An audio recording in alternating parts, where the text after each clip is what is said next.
Yeah, I still get chills thinking about that night. My first date after the divorce, I thought the worst thing that could happen was awkward conversation over wine. I was wrong, so terribly wrong. I'd met James through a dating app. He seemed perfect on paper. An architect like me, passionate about mid-century modern design, had a rescue dog. We'd been messaging for weeks, sharing stories about difficult clients and our favorite buildings. When he suggested meeting at this intimate wine bar downtown, it felt right. Time to finally move on. The date itself was fine. Nothing spectacular, but not terrible either. He looked like his photos, laughed at my jokes about Frank Lloyd Wright, and didn't try to mansplain architecture to me. When he offered to walk me home at the end, I said no. I needed time to process, to figure out if I felt any spark. It was barely 9 p.m. The streets were still busy with the dinner crowd, restaurants spilling warm light onto the sidewalks. I felt safe, normal. My apartment was only 15 blocks away, a walk I'd done countless times before. I noticed him around block 3, a man in a dark jacket, keeping pace about half a block behind. At first, I told myself I was being paranoid. Too many true crime podcasts, but when I picked up my speed, he matched it perfectly. My heart started racing against my ribs. My phone buzzed in my purse. A notification from the dating app. James has sent you a message. I opened it, hoping to distract myself from the footsteps behind me. My blood ran cold. That blue scarf brings out your eyes, matches the throw pillows on your living room couch perfectly. The ones by the bay window. I'd never told James about my throw pillows. My profile pictures were all outdoors or at restaurants. None showed the inside of my apartment. With trembling fingers, I checked his profile again. It was gone, completely vanished, like he'd never existed. Another message popped up. Your rescue dog, Max, died 3 years ago this month. Must be lonely in that corner unit now, especially since your divorce was finalized last Tuesday. My hands were shaking so bad I almost dropped my phone. I never posted about losing Max, never mentioned which floor I lived on. And the divorce, I hadn't told anyone about the final date except my sister. The footsteps behind me got closer, more deliberate now. I broke into a run, my heels clicking against the pavement like desperate Morse code. The sound of his shoes quickened too, steady, confident. He knew these streets as well as I did. I ducked into a crowded restaurant, pushing through the packed bar toward the kitchen. A confused server tried to stop me. I must have looked terrified because she immediately pointed to the back door when our eyes met. I saw understanding flash across her face, the universal language of women who felt hunted. I called 911 while cutting through the alley, trying to keep my voice steady enough to give them my location. Emerged onto a different street, ran until I reached the precinct, my lungs burning and legs shaking. The police never found him. The dating app had no record of a user named James. The profile I'd been messaging for weeks had vanished, like it never existed. When they checked the security footage from the wine bar, the man I'd sat with for 2 hours was always just out of frame or obscured. I moved apartments that month, changed my phone number, deleted all my social media, started working from home. My sister thinks I'm being paranoid, says I need to start dating again. But sometimes, when I'm alone at night, I check my phone, half expecting to see a message from someone who knows things about me, things I never told anyone, things I never posted online. And I wonder, how long was he watching before he decided to introduce himself as James? How many coffee shops did he visit before choosing the one where I sketch every Sunday morning? How many times did he walk past my building before learning my schedule? My habits, my life, I still have the blue scarf. Sometimes I look at it and think about burning it. But I keep it as a reminder that the scariest monsters don't hide under beds or in closets. They hide behind screens, behind friendly messages and carefully crafted profiles, behind smiles across wine glasses, and they watch and wait and learn until they're ready to let you know they've been there all along. Last week, I found something in my mailbox, a small envelope, no return address. Inside was a Polaroid of me, sitting at my new apartment's window wearing the blue scarf, on the back in careful handwriting. The new throw pillows don't match as well. I'm moving again tomorrow, changing my name this time, but I know it won't matter because somewhere out there, James is still watching, still learning, still waiting, and next time, he might not just watch. I still replay that night in my head. Every shift change at the hospital brings it all rushing back. The weight of exhaustion, the realization that someone had been watching. I'd been pulling doubles in the ER for 2 weeks straight. Budget cuts meant we were perpetually understaffed, and with 3 nurses out with the flu, the rest of us were drowning. That night, I just wanted to get home and collapse into bed. My muscles ached from 12 hours of running between trauma cases.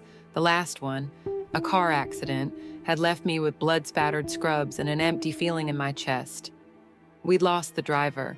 The construction site was my usual shortcut, just a straight shot through what used to be the old textile factory. They were turning it into luxury apartments, which seemed ridiculous given our neighborhood's struggles. But gentrification waits for no one.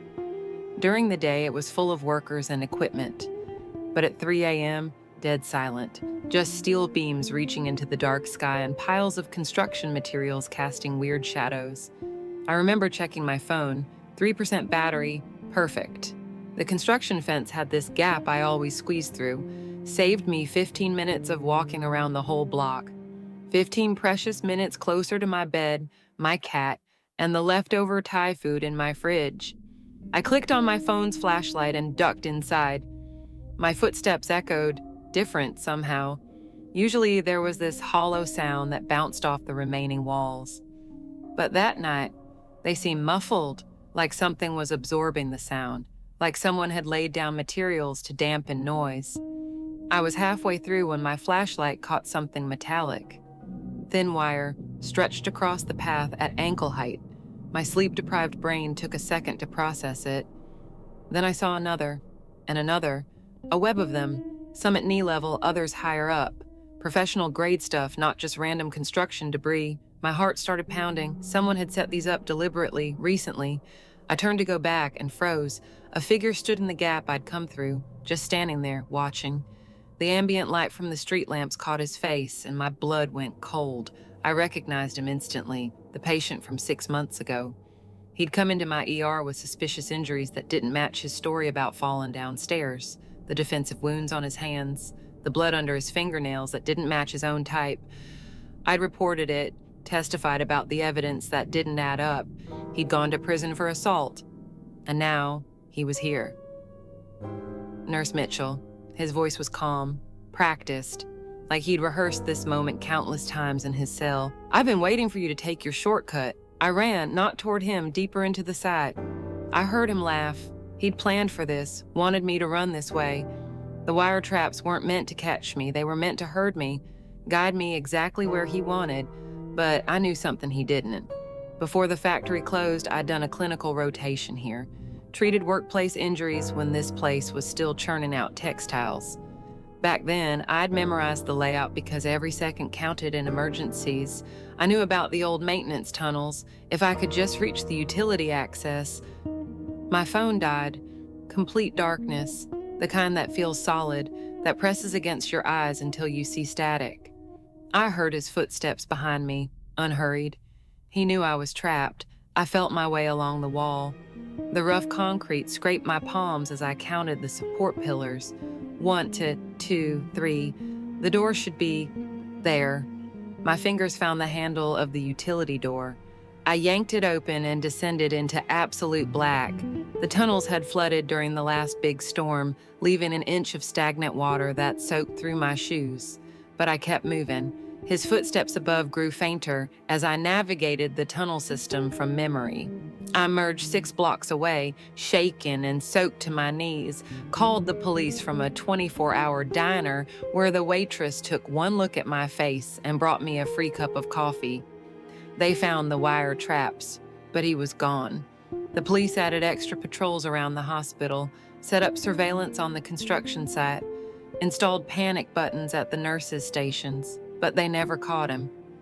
Sometimes I wonder if he's still out there, watching, waiting for me to let my guard down, to take another shortcut.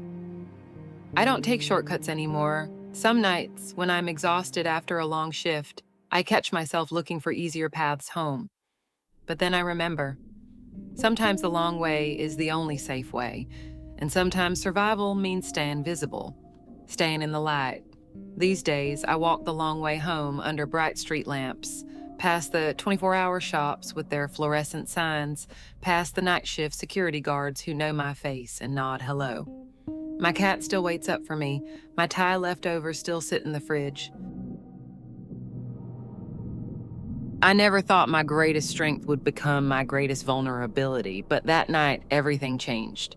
Teaching dance when you're hearing impaired isn't easy, but I'd learned to feel the music through vibrations, to read my students' movements, to adapt. The studio became my sanctuary, a place where my disability didn't matter. That Tuesday night, I was working late, helping Sarah prepare for her wedding dance. The winter sunset had already painted the windows black when she left. I stayed behind to update my lesson plans, something I'd done countless times before. The first warning came through the floor, a vibration that didn't match the usual patterns of the building. I glanced up, scanning the mirrors that lined the walls. Nothing seemed out of place, but then a shadow moved past the frosted glass of the entrance. My heart picked up its rhythm. That familiar surge of frustration hit me, knowing I couldn't rely on my ears to warn me of danger. I killed the lights, letting the emergency exit sign cast its red glow across the studio. In the darkness, I could see better through the windows, watch for movement, another vibration, closer this time, like footsteps in the hallway. My phone was in my bag by the door, too far. I pressed myself against the cool mirror, eyes locked on the entrance. The handle turned. Slowly, someone was testing the lock. I'd always been good at reading body language. It was part of surviving in a hearing world. The shadow that crossed the glass wasn't casual. It was searching, hunting. The figure moved with purpose, checking each window methodically. My bare feet could feel every tremor through the sprung dance floor. Someone was circling the studio, testing, looking for a way in. They knew the layout too well. This wasn't random. The emergency exit beckoned from across the room, but to reach it, I'd have to cross the windows, expose myself, make myself visible to whoever was out there. I remembered the security camera feeds to my phone, the ones I'd insisted on when I took over the studio. If I could just reach my bag. The vibration stopped, complete stillness. My muscles tensed, ready to move. That's when I saw it. A hand pressed against the glass, long fingers splayed out like a dancer's hands.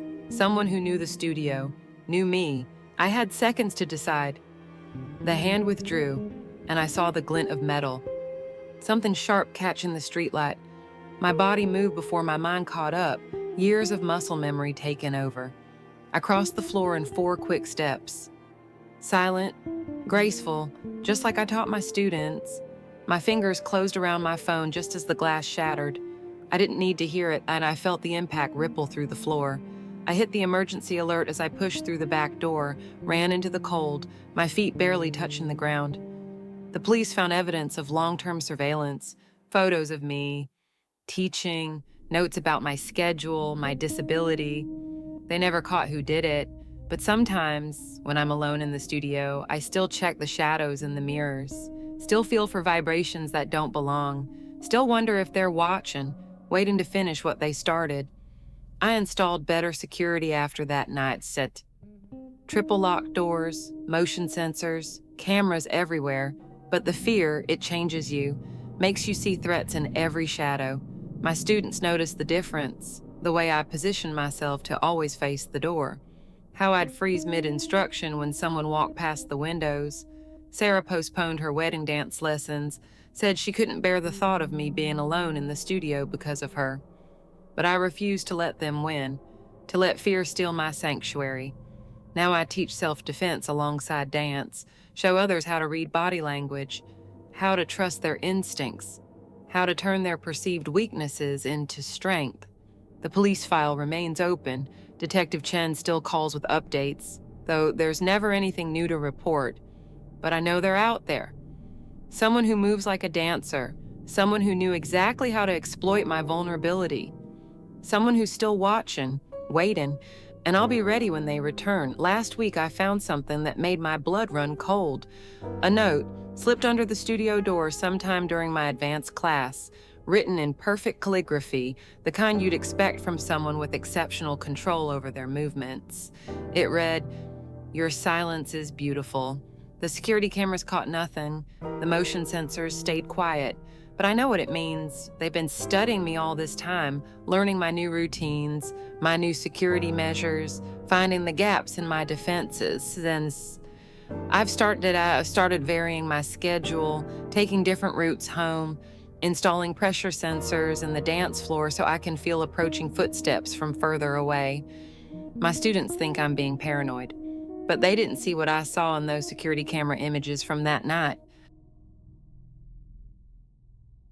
I still can't look through a camera viewfinder without my hands shaking, not after what I saw that week. Photography was my escape, my way of seeing beauty in the ordinary. For my final project, I chose to document the quieter side of the city: empty streets at dawn, abandoned buildings, places people pass by without a second glance. The first few shoots went perfectly. I'd wake up at 4 a.m., set up my tripod, capture that magical moment when streetlights still glowed against the growing dawn. The streets were mine alone, or so I thought. It started with the contact sheets, going through the photos from my third morning shoot. I noticed something: a figure, standing in the shadow of a doorway, so small in the frame I almost missed it, just a dark shape against darker shadows. I wouldn't have thought twice about it, but then I saw it again. In the next shot, closer this time, still in shadow, but clearly the same person, same height, same stance. My hand started trembling as I flipped through more photos. Fourth shot, fifth shot, sixth. The figure appeared in every single one, moving closer, frame by frame. I told myself I was being paranoid. The city wasn't completely empty at dawn, probably just another early riser, going about their morning routine. But something felt wrong. The way they stood so still, always facing my direction, always closer than before. The next morning, I almost stayed home, but I needed these shots to graduate. So I went back out, chose a different location this time: an empty parking garage, concrete pillars casting long shadows in the pre-dawn light. Through my viewfinder, I saw nothing unusual, just empty spaces and sharp angles. But when I developed those photos, my blood ran cold. The figure was there, closer than ever. Standing behind a pillar, just at the edge of the frame, I could make out more details now. Dark clothes, hood pulled low, head tilted at an unnatural angle in the final shot. They were close enough that I should have seen them, should have heard footsteps, should have felt someone standing barely 20 feet behind me. I spent that night going through every photo I'd taken that semester, and there they were, in shots from weeks ago. Standing in crowds, lurking in reflections, always watching, always getting closer. The police weren't helpful, said they couldn't identify someone from such grainy images, suggested I was seeing patterns that weren't there, told me to take a break from the project, get some rest, but I knew what I saw. I switched to shooting only in crowded places, during busy hours, but that made it worse, because now I caught glimpses of them in real time: a hood disappearing around corners, a shadow moving against the flow of foot traffic, that same tilted head visible for just a moment in store windows. My professor noticed my work changing, said my recent photos showed an interesting shift in perspective, asked why all my shots were now taken looking over my shoulder. I dropped out of the program that week, sold my camera equipment, told everyone it was just creative differences with my advisor. My roommate tried to help, suggested I talk to someone professional, said I wasn't sleeping, wasn't eating, pointed out the new locks I'd installed, the blackout curtains, the way I flinched at unexpected shadows. She moved out last month, said she couldn't handle the paranoia anymore, the way I'd wake up screaming, convinced someone was standing in our doorway, the countless times I made her check and double-check the windows. I don't blame her. I wouldn't want to live with me either. Sometimes, when I'm walking alone, I feel eyes on me, and I wonder, what if they're still out there, still getting closer, frame by frame, shot by shot.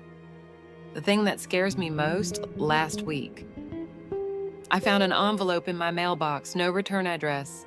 Inside was a single photograph: me, Standing at my kitchen window, the shot taken from the street below, and there, in the reflection of the glass, behind my shoulder, a hooded figure, head tilted at that impossible angle.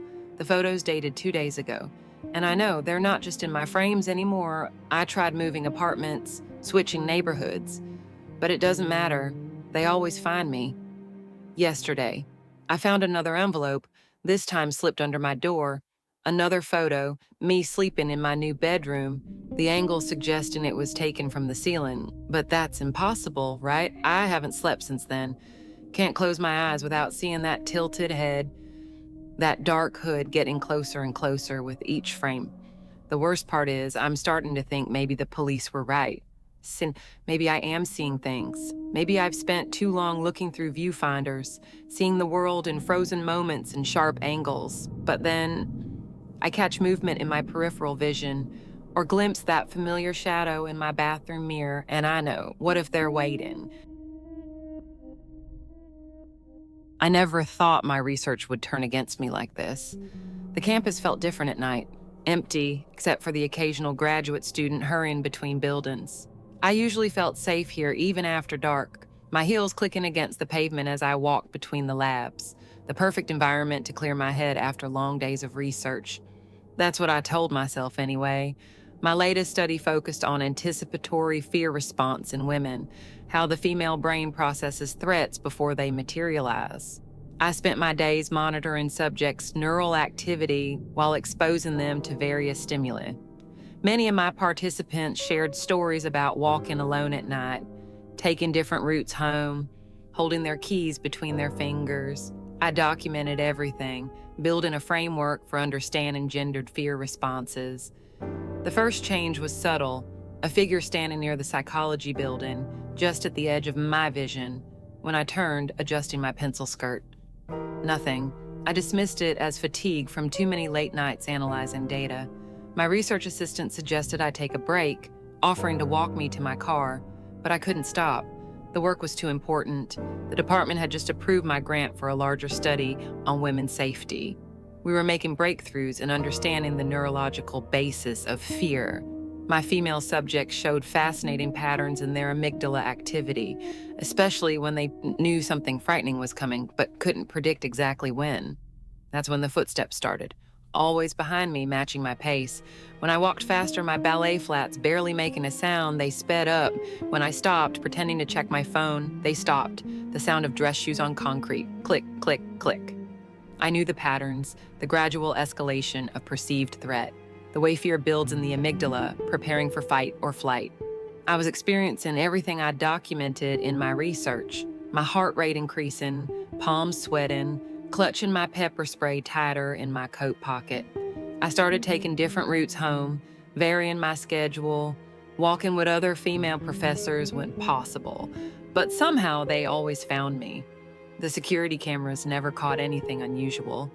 Campus police said they'd increased patrols, but their dismissive tone was all too familiar.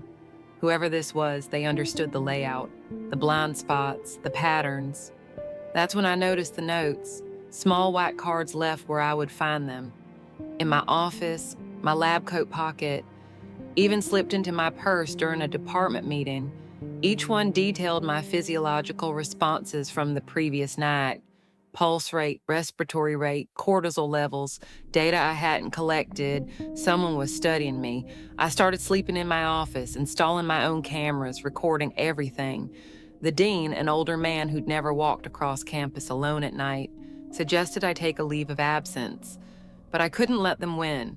This wasn't just about fear anymore, it was about control. I reviewed my research participants, looking for anyone who might have shown unusual interest in the methodology, the way we measured fear responses, the equipment we used. But all the files were in order, nothing suspicious. Then I found it, a hidden folder in our lab's shared drive. Videos of me walking at night, timestamps matching my usual route, heart rate data collected through long-range sensors. Someone had turned my own research protocols against me. The next evening, I prepared, changed from my heels to running shoes, set up my phone to record, switched my usual route, kept my keys between my fingers, ready. I wasn't just going to be a subject in someone else's experiment. The footsteps came right on schedule. But this time, I turned and ran straight toward them. Fight instead of flight, the sound of surprise, a scramble of feet on pavement. I caught a glimpse of laboratory clothing, a familiar face from the neuroscience department. Then they disappeared into the darkness, but not before I saw the device in their hand. One of our prototype sensors, modified for remote use. The next day, I found one last note. Experiment terminated. Subject showed unexpected response patterns. Thank you for your participation. It was printed on our department letterhead. I went to the ethics board, showed them everything. The investigation revealed a shadow study running alongside my own, using my methodology to examine researcher bias, how fear affects those who study it. The board, mostly men, seemed more concerned about the department's reputation than my safety. They shut it down, dismissed the responsible parties, offered me a different position at another university, but I stayed. I had to understand why, and I wouldn't let them push me out of my own lab. I used to believe technology could keep us safe. That's why I created SafeStep, my personal safety app that maps the safest walk-in routes in real time. Now I know better. It started during beta testing. I was walking home from the office at dusk, taking my usual route through downtown Seattle. The app buzzed, suggesting a detour. Incident report ahead, rerouting. Nothing unusual there. SafeStep constantly analyzes crime reports, street lighting, and foot traffic to optimize route. I followed the new path. It led me down quieter streets, away from the usual crowds. That's when I noticed something odd. The app kept suggesting detours, each one taking me further into isolated areas. My internal alarm bells started ringing. I pulled up the incident report that triggered the first detour. Nothing. No police calls, no user reports, just empty data. My hands trembling, I checked the app's logging system from my developer account. Someone had infiltrated the backend. They weren't just tracking my location, they were manipulating the algorithm, creating fake threats to herd me exactly where they wanted. I stopped walking, my breath caught in my throat, my heart pounding against my ribs. The quiet street suddenly felt like a trap. I switched to my backup phone, called a rideshare, got home safely, but they were already in my system. Every time I tried to patch the security hole, they adapted, found new ways in, left little messages in the code. You can't hide from me. I know when you're alone. The police couldn't help. The IP addresses led nowhere. They said without proof of a physical threat, there was nothing they could do. I shut down the beta, warned my testers, rebuilt the entire system from scratch. But sometimes, when I'm walking home at night, I still check every street corner, every shadow. Because now I know the technology that was supposed to protect me, it just made me easier to hunt. That was 3 months ago. I've been working from home since then, barely leaving my apartment except for essential trips. My team thinks I'm being paranoid. They don't understand why I keep pushing back the launch date. Keep finding bugs that need fixing. Last week, I finally gathered enough courage to meet my friend Anna for coffee. I took every precaution, left my phone at home, borrowed my neighbor's car instead of ordering a ride. The cafe was crowded, safe. For the first time in months, I felt almost normal. Then I saw it. The cafe's digital menu board glitched, just for a second, but long enough to display a message. Missing your walks? I ran out, leaving Anna calling after me. Back in my apartment, I pulled up SafeStep's code, started digging deeper. That's when I found it. A pattern in the intrusions. They weren't random. They weren't even about the app anymore. The hacker had been in my system long before the beta test. They'd been watching me code, learning my patterns, my habits, my fears. SafeStep wasn't their target. I was. The app was just their way in. I traced the first intrusion to exactly 1 year ago. The same week I turned down a job offer from a major tech company, their cybersecurity division. I'd chosen to develop SafeStep instead because I wanted to help people, to make a difference. The app launches next month. I've triple-checked every security measure, added layers of encryption. But last night, my test account pinged. A new suggested route appeared. And I swear I saw someone standing at the end of my street, watching, waiting for me to follow the safe path home. This morning, I received an email, a new job offer from the same company. The message was simple. Reconsider your decision. Everyone needs protection these days. I haven't responded yet, but tonight, I'm going to take that walk, follow the route, because I need to know, is this about destroying my app or breaking me? Either way, I'm done hiding. I've added a new feature to SafeStep, one that records everything, every code change, every message, every manipulation, and tonight it will catch them. If you're listening this, it means something went wrong. The recording is encrypted in SafeStep source code. The password is the name of the street where I first realized I was being hunted. Find it, because maybe then someone will finally believe me. Parked 2 blocks from the meeting point their route suggested. My hands are steady now, steadier than they've been in months. Because I finally understand this was never about scaring me, it was about testing me. Proving I could find the vulnerabilities, patch the holes, build something unbreakable. The figure is still there at the end of the street, but this time, I'm ready. I've modified SafeStep's code to act as a trap. The moment they try to access it, to manipulate my route one last time, it will trace back to their source. Every server, every access point, every identity. I used to think empowering other women meant showing them they could do anything. Now I know sometimes the bravest thing is knowing when to stop. My late night walk started as therapy after my divorce. Just me and my phone, streaming to a handful of followers as I explored the quiet streets of Boston. Take back the night, I'd tell my viewers. Don't let fear control your life. I'd share stories from my failed marriage, talk about rebuilding confidence, finding strength in solitude. The streams grew popular. Hundreds, then thousands watching me walk through empty parks and down lamp-lit sidewalks. Women messaged me saying I inspired them to reclaim their independence. College students wrote papers about my channel. Local news did a feature on the Midnight Walker. I felt invincible, untouchable behind my screen of supportive comments. My routine was simple, 3 nights a week. Always after midnight when the city felt empty, just me and my phone, narrate my journey through Boston's historic streets, past brick townhouses with dark windows, through park paths where leaves whispered beneath my feet. Sometimes I'd stop to read the comments, share a joke, answer questions about personal safety and self-defense. That changed 3 weeks ago. I was walking my usual route, past the old cemetery where colonial headstones tilted like broken teeth against the sky. A notification popped up. Behind you. I laughed it off at probably just a troll, but then another. Red jacket getting closer. My heart stopped. Someone in a red jacket was following me, about half a block back. I quickened my pace, kept the stream running.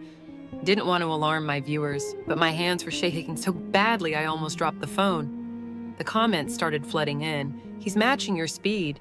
Take a different turn. Call the police. I tried to keep my voice steady, maintain the casual tone my followers expected. But inside, my mind was screaming. I ducked into a 24-hour cafe. The bell above the door chimed too loudly in the fluorescent silence. Stayed there for an hour, reading the stream playback, watching him appear in frame after frame, always at the edge, always following. The barista asked if I was okay. I nodded, ordered another coffee I didn't drink. The next night I changed my route, took random turns through unfamiliar neighborhoods where brownstones loomed like shadowy sentinels. But the comments came again. Black hoodie this time. He's learning your patterns. Check the alley to your right. I started noticing the same usernames. Always first to spot him, always tracking his movements. Their comments seemed helpful at first.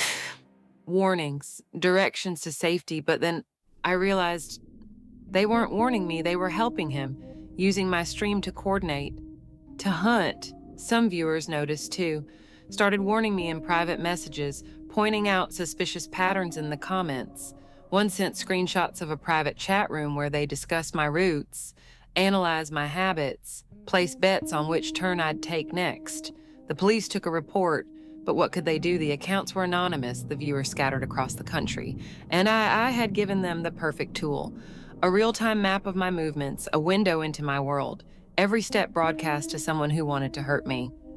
I ended my last stream yesterday, standing in my living room, looking into the camera one final time. Sometimes being brave means admitting when you're wrong, when you've made a mistake. My voice cracked, but I kept going. We think we're invincible, think we can outsmart the darkness, but some spaces they'll never be safe, no matter how many lights we shine, no matter how many people are watching. My phone still buzzes with notifications, comments demanding I go back online, asking where I am, what I'm doing, who I'm with. Some are angry, call me a coward, a traitor to the cause. Others seem concerned, but there's something else in their messages. A hunger, like they miss watching me, miss the thrill of waiting for something to happen. But I know now, the night was never mine to take back, and some shadows, they're there for a reason, warning us, protecting us, teaching us when to walk away. I deleted my streaming account this morning. My most devoted followers are furious, say I'm letting fear win, that I'm undoing all the progress we've made. But they don't understand. Fear isn't always the enemy. Sometimes it's trying to tell you something important. I still walk at night sometimes, but now I keep my phone in my pocket. Screen dark, no audience, no performance. And when I have someone in a red jacket or a black hoodie, I cross the street, not because I'm afraid, but because I'm finally listening to that quiet voice inside.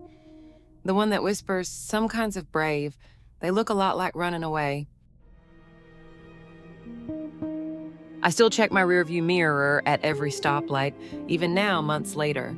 The habits stick with you. The paranoia becomes part of who you are. That night started like any other Tuesday. I was reviewing the files one last time before meeting the reporter. The same documents I'd found buried in our company's server. Proof of everything. The fake clinical trials, the covered-up deaths, the bribes. I'd spent 3 years working in data analysis at Pharmatech, building their tracking systems, never imagining I'd stumble onto something this dark. It started with a missing data set, just a small discrepancy in the numbers for our new cancer drug. But when I dug deeper, tried to verify the source data, things didn't add up. Patient records disappeared. Trial participants vanished from the system. Money flowing to offshore accounts labeled as consulting fees. I left work early that evening, taking back streets to avoid the usual traffic. That's when I noticed it. A black sedan 3 cars behind me. Normal enough, but then I saw another one, identical, parked at the corner ahead. Same model, same tinted windows, same missing front plate. My hands tightened on the wheel, just coincidence. Had to be. I turned right, away from my planned route. The sedan followed. My heart picked up speed. I thought about the USB drive in my laptop bag, wondered if they somehow knew, if someone had seen me copying the files. I recognized the next cross street. Pulled into a coffee shop parking lot, walked inside. Laptop bag clutched tight against my chest. Ordered a latte I didn't want. Through the window, I watched both cars cruise past. Slowly, deliberately, like they were searching. My phone buzzed. A text from an unknown number. Meeting canceled, go home. But I hadn't given the reporter my personal number. My throat went dry. I thought about my conversation with Gia's HR last week, how the department head had called me in, asked strange questions about my access to the trial data, said they were reviewing security protocols. I counted to 60, walked out, started driving again, this time toward the police station. 3 blocks later, they were back. 2 black sedans. No, 3 now. Boxing me in, taking turns following, like they were practicing, playing with me. A red light ahead. I gunned it, shot through just as it changed.